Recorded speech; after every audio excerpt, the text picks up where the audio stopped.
Hello, friends. So, a friend of mine was proofreading a blog that I had typed. I got friends who like to, check off my spelling mistakes and grammar errors that I make. But the other day, I wrote one about oil pulling, and I talked about tooth enamel, and I typed the word tooth enamel. And so, I apparently I spelled enamel wrong in a way that looks like enema. So it came out tooth enema. Pretty silly, right? And I decided not to correct that mistake. And here's why. I typically don't correct mistakes, especially spelling ones and grammar ones. In most of my videos, almost all of them are completely unedited no matter what happens. For one, it's kind of funny, so I keep it for that reason.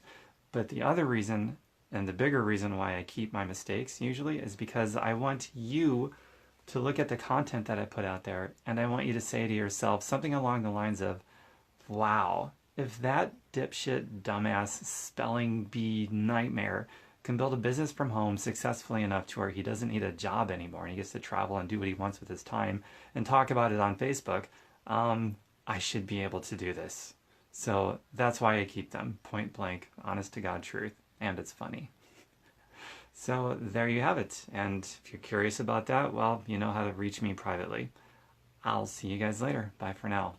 Mwah.